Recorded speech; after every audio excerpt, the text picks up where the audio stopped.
తెలంగాణ ఎంపీలతో భేటీ సందర్భంగా మోదీ తెలంగాణ ఎంపీలకు class speaker అనే వార్తలు బయటకు వచ్చాయి.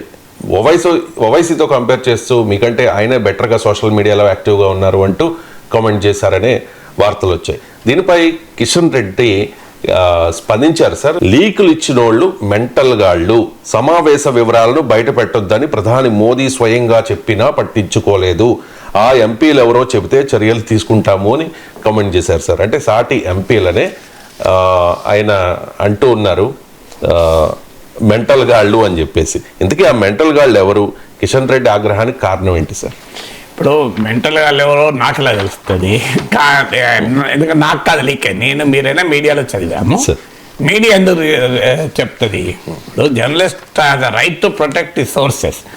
బీజేపీ తేల్చుకోవాలి వాళ్ళ ఎంపీలు ఎవరు బయట పెట్టారు. ఎందుకంటే నరేంద్ర మోడీ ఎంపీలతో మాట్లాడు, వేరే వాళ్ళైతే లేరు, కుర్చీ కింద ఎవరం కూర్చోలేము, అందరూ బీజేపీ అంతా బీజేపీ ఎంపీలే, వాళ్ళే బయట పెట్టాలి ఎవరో ఒకరు. కరెక్ట్ అది.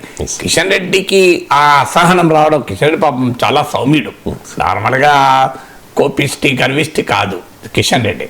కిషన్ రెడ్డి లాంటి వ్యక్తి కూడా కొమ్మ తెప్పించింది. అది ఏం చేయాలి? ఆయన నిజంగా ఆయన మెంటల్గా వెళ్ళారు, కరెక్టే, మెంటల్గా వెళ్ళాలన్నట్టే కదా. మరి ఇప్పుడు పార్టీ అగ్రనేత నరేంద్ర మోడీ ఆయన మళ్ళీ ఇప్పుడు ఇవాళ పేపర్లో వచ్చింది కిషన్ రెడ్డి చెప్తున్న దాని ప్రకారం మోడీ కూడా చెప్పాడు ఎవరికి బయట పెట్టకండి అని.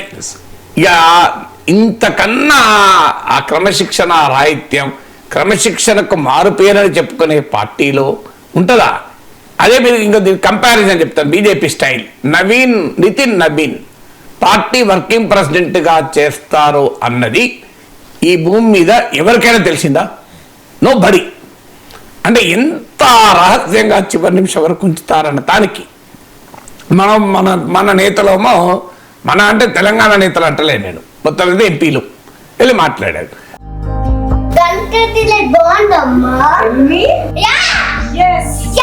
కంట్రీ డిలైట్ బఫెలో మిల్క్ ని మా ఫ్యామిలీ వాళ్ళకి ఎప్పటి నుండో వాడుతున్నాను. ఈ పాల ఫస్ట్ యూజ్ నుండి నాకు దీనిపైన చాలా నమ్మకం వచ్చింది. Choose Country Delight and live better. సరిగ్గా ఇదే ప్రశ్న నేను రఘునందన్ రావును ఇటీవల ఇంటర్వ్యూ చేశాను. నా యూట్యూబ్ ఛానల్ ఉంటుంది, ఇప్పుడు 1 లక్ష మంది చూశారు. రఘునందన్ స్పష్టంగా మీకు చెప్పింది ఏంటంటే తెలంగాణ ఎంపీలు అయితే ఇందులో లేరు అన్నాడు. అంటే ఆంధ్ర ఎంపీలు ఉన్నట్ట? అదే క్వశ్చన్. ఇప్పుడు తమిళనాడు, కర్ణాటక, కేరళ అందరినీ పిలిచారు, ఇందులో తెలంగాణ ఎంపీలు అయితే లేరు అంటాడు ఆయన. అంటే ఆంధ్ర, మరి కర్ణాటక, తమిళనాడు, కేరళ వాళ్ళకు ఇక్కడ మీడియాతో సంబంధాలు ఎంత ఉంటాయనేది క్వశ్చన్ మార్క్. వారికి ఏం అవసరం ఉంటుంది అనేది కూడా క్వశ్చన్ మార్క్. వాళ్ళు ప్రత్యేకంగా తెలుగు మీడియాకు ఫోన్ చేసి ఇంకో మీ తెలంగాణ ఎంపీలను మోడీ ఇట్లా తిట్టిండని చెప్పాల్సిన అవసరం వాళ్ళకి ఏముంటుంది? ఎందుకంటే ఇక్కడ అన్ని ప్రధాన పత్రికల్లోనూ ఒకే రకంగా వచ్చింది. మరి దీనికి పాసిబిలిటీ ఏంటి? ఒకటి, భారతీయ జనతా పార్టీయే ఈ విషయం బయటికి రావడమే మంచిది, మోడీ చాలా సీరియస్గా ఉన్నాడు పార్టీ గురించి అని తమ కార్యకర్తలకు ఒక మెసేజ్ పంపడానికైనా చేసి ఉండాలి. కానీ కిషన్ రెడ్డి ఏమంటాడో వాళ్ళు మెంటల్ గాళ్ళు అనే మాట దాకా వాడాడు. అంటే మరి అంత అసహనం, అంత కోపంతో ఉందంటే కిషన్ రెడ్డికి తెలియకుండా అంతకన్నా పెద్ద స్థాయిలో దీన్ని బయటకు లీక్ ఇచ్చారా?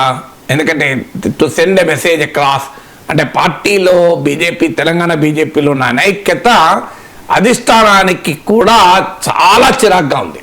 నాతోనే బీజేపీ అగ్రనేత చెప్పిన మాటలు ఏంటి అంటే, నాన్ తెలుగు అగ్రనేత, మళ్ళీ అది కూడా చెప్తున్నాను, మళ్ళీ ఎవరు ఆ తెలుగు వాళ్ళు ఎవరు అని చెప్పచ్చు, మళ్ళీ ఎవరన్నా అడగచ్చా అని చెప్పింది. అంటే అసలు మా వాళ్ళకి ఎట్లుంది అంటే, మీ తెలంగాణ బీజేపీలో అందరినీ పక్క పెట్టి ఎవరైనా కొత్త వాళ్ళకు బ్లడ్ వస్తే మంచిగుండు అన్నట్టుంది, సాధ్యం కాదు కానీ అన్నాడు. సో అంత ఫ్రస్ట్రేట్ అయి ఉన్నారు, డిస్గస్ట్ అయి ఉన్నారు. ఎందుకంటే మోడీ అన్నది ఏంటంటే స్పష్టంగా మీకు 1984లో బీజేపీ ప్రారంభమైన తర్వాత జరిగిన మొదటి ఎన్నికల్లో 2 సీట్లు వచ్చాయి. అందులో ఫస్ట్ తెలంగాణలో జంగారెడ్డి హన్మకొండ నుంచి గెలిచారు, సెకండ్ సీటు గుజరాత్ నుంచి గెలిచారు. బీజేపీకి పుట్టిన నాడే తెలంగాణ ప్రజలు ఓటు వేస్తానికి సిద్ధపడ్డారు. తెలంగాణలో 1 సీటు, గుజరాత్లో 1 సీటు చూస్తే మేము గుజరాత్ నుండి తెలంగాణ వైపు ఆశగా చూశాము. ఇవాళ గుజరాత్లో బీజేపీ ఎంత మహోజ్వలంగా ప్రకాశిస్తోంది, క్యా తెలంగాణ మే కైసే హై అన్నాడు అని చాలా సీరియస్గా మోడీ అయ్యాడు. బహుశా తన పార్టీ శ్రేణులకు, పార్టీ కార్యకర్తలకు, అలాగే పార్టీ నాయకులకు, ఇక వీళ్లకు ఇంటర్నల్ మీటింగ్లో వడ్డిస్తే సరిపోదు, వీళ్ళని బహిరంగంగానే వడ్డించాలి అని కనుక పార్టీ హైకమాండ్ అనుకుంటే, అది కిషన్ రెడ్డి కూడా తెలియక బహుశా ఆయన ఎవరు మెంటల్ గా అనొచ్చు. అదొక పాసిబిలిటీ. ఎందుకంటే ఒక్క మోడీనే కాదు, అంతకుముందు బిఎల్ సంతోష్ వచ్చారు ఇక్కడికి, రాష్ట్ర పార్టీ కార్యాలయంలో పార్టీ ఆఫీస్ బేరర్స్ ఇన్వైటీస్తో ఒక మీటింగ్ పెట్టారు. ఆ మీటింగ్లకు ఎమ్మెల్యేలను, ఎంపీలను కూడా ఇన్వైట్ కాదు. అందులో బిఎల్ సంతోష్ చాలా సీరియస్గా మీరు ఈ నాయకుడి గ్రూప్, ఆ నాయకుడి గ్రూప్ అని తిరగకండి అని కూడా అన్నాడు. సో ఎంత ఒక సభ్యుడు లేసి మా పార్టీ మన నెంబర్ 1, నెంబర్ 2 మమ్మల్ని రాష్ట్రాన్ని పట్టించుకుంటలేరు అని అంటే, మన పార్టీలో నెంబర్ 1లో నెంబర్ 2లు ఉండరు, ఒకే ఉంటుంది పార్టీ అని కూడా సంతోష్ వ్యాఖ్యానించాడు. ఏ స్థాయిలో సీరియస్ అయ్యారంటే, మీరు ఎవరు కిషన్ రెడ్డి గ్రూప్ అని, ఎవరు రాజేందర్ గ్రూప్ అని, ఎవరు సంజయ్ గ్రూప్ అని కాదు, బీజేపీ గ్రూప్గా ఉండండి అని. అంటే ఇక్కడ జరిగిన తర్వాత మీకు నరేంద్ర మోడీ అక్కడ అన్నాడు. ఇక ఇది ఎలా బయటికి వచ్చింది అనేది మీడియా తప్పుపడతా రావలేదు. మా పనే అది కదా, మీడియాగా మన పనేంటి, సోర్సెస్ ద్వారా సమాచారాన్ని తీసుకుంటాం మన పనే అది. లేకుంటే రాజకీయాలను ఎలా విశ్లేషిస్తాం? పేపర్లు ఇక్కడ కూర్చొని విశ్లేషించాలన్నా, ఆ పత్రికలో రాయాలన్నా మాకున్న సోర్సెస్ ద్వారా మేము సమాచారాన్ని సేకరిస్తూ ఉంటాం కదా. మీ ప్రెస్ కాన్ఫరెన్స్లను బట్టే మేము వార్తలు రాయలేం కదా, అందువల్ల రాశారు. అయితే అది 2 పత్రికల్లోనూ, ప్రధాన పత్రిక అన్నింటిలో సేమ్ వర్డింగ్తో సహా సేమ్ వచ్చింది. అందుకే బహుశా ఇది ఎవరైనా ఎంపీ లీక్ చేసింది కాకపోవచ్చు. ఎంపీ లీక్ చేస్తే ఏమవుతుంది అంటే ఒక్కొక్క వర్షన్ చెప్పచ్చు, కానీ యాజ్ ఇట్ ఈజ్గా ఎందుకు వస్తుంది? యాజ్ ఇట్ ఈజ్గా వచ్చిందంటే హైకమాండే మరి ఒక సంకేతాన్ని పంపించడానికి ఏమైనా లీక్ ఇచ్చిందా అనే ఒక అనుమానం కలుగుతుంది.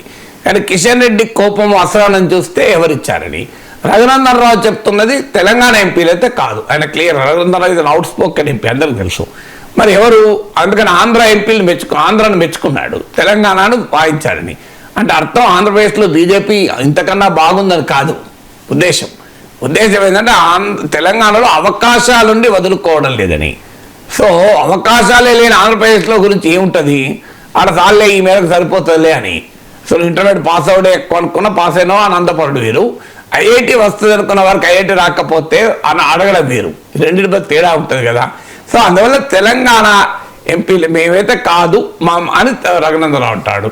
రఘునందరావు చెప్పింది నిజమా, కిషన్ రెడ్డి అంటున్నది నిజమా నాకు తెలియదు. బట్ ఒకటి మాత్రం నిజం, బీజేపీలో మోడీ చెప్పింది కూడా బయటకు వస్తుంది అని. ఇదేదో నిజం కదా.